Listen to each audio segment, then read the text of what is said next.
આપણા જવાનો પેટે બોમ્બ બાંધી ક્રાઉલિંગ કરતા કરતા ટેન્કની સામે આવ્યા.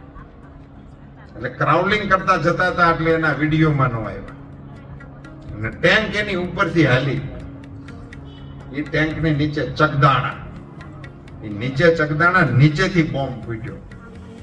નીચેથી બોમ્બ ફૂટ્યો અને પેટર્ન ટેન્કના પૂરચા ઉડી ગયા. એક જવાને આ કામ કર્યું અને પછી જવાનોની લાઈન લાગી. જેટલી ટેન્કો એટલા અમારે જવું છે. અને આખા પાણા તૂટી ગયા. જે દિવસે એક દિવસે 13 ટેન્ક તૂટી હતી ત્યારે પેટર્ન ટેન્કના માલિકો આપણા દેશની સેનાની પરમિશન લઈને યુદ્ધ ભૂમિમાં જોવા માટે આવ્યા હતા કે ટેન્કો તૂટે છે કેવી રીતે. એને સમજાણું જ નહોતું કે અમારી ટેન્કો તૂટે જ નહીં. એની ફરીથી વાત કોકે હવે માંડવી જોઈએ. આ સીધો હિસાબ આવે છે જટાયુ.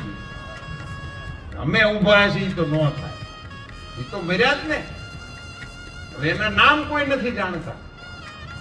મારી આપને વિનંતી છે કે એના નામ શોધીને એને તમારી જીભે જણાવો.